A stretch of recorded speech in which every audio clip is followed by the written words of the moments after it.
All this month, WNCT is sharing stories and accomplishments of African Americans here in the East. This evening, we're focusing on the power of music. Oh yeah, WNCT's Ariana Kraft sat down with a music great in the Greenville community, discussing the roots of African American music and its impact in our area.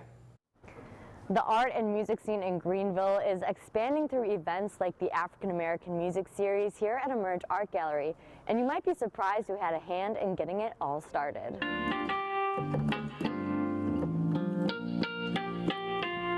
It's all music, you know, it doesn't matter whether you're white, black, green, purple, blue, or whatever, it's all music. Carol DeShield traveled the world playing jazz, but found himself settling down in Greenville, North Carolina. The typical thing happened, we were going to be here 3 years, like 3 years and we're out. 31 years later, we're still here. I was the first African-American professor in the School of Music. But for some, DeShield in that job struck a wrong chord. I found that not necessarily just in the School of Music, but in the area, there was this really big divide. It was white or black. There was really no intermingling, you know, no discussions, you know, and some of those hard conversations we need to have still today, they were non-existent at that time. DeShield wanted to do something. This music man wanted to create more harmony. You know, I tried to think of things that we could do musically that would bring the many different peoples together.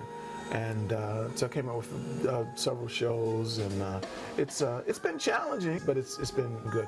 Then he realized someone started writing this score long before he moved here. Dr. Billy Taylor, he was one of my mentors, and Dr. Taylor was probably one of the more significant jazz figures of the modern centuries.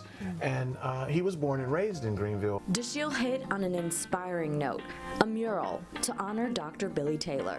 I think it's very important because it chronicles our history. I think it shows the lineage from Dr. Billy Taylor when he was born here. Now, he was here, so that's part of our history, and showing that lineage from Dr. Taylor to our students, and then showing that lineage, and then where do we go from here? Who and how can we pass on this information?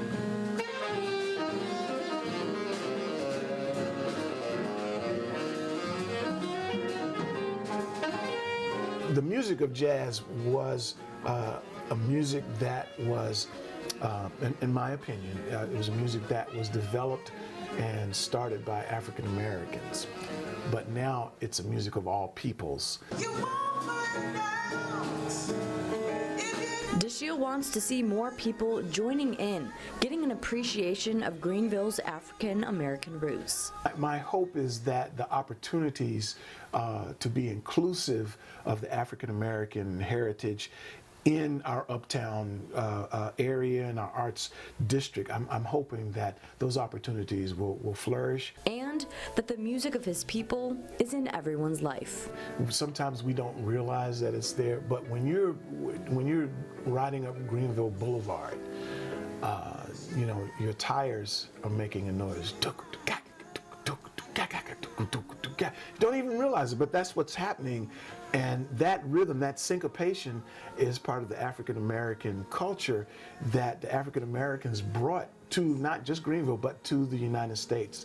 And it's venues like this that DeShield hopes will continue to help grow and celebrate the African American music and culture here in Greenville. For Hidden History, I'm Ariana Kraft.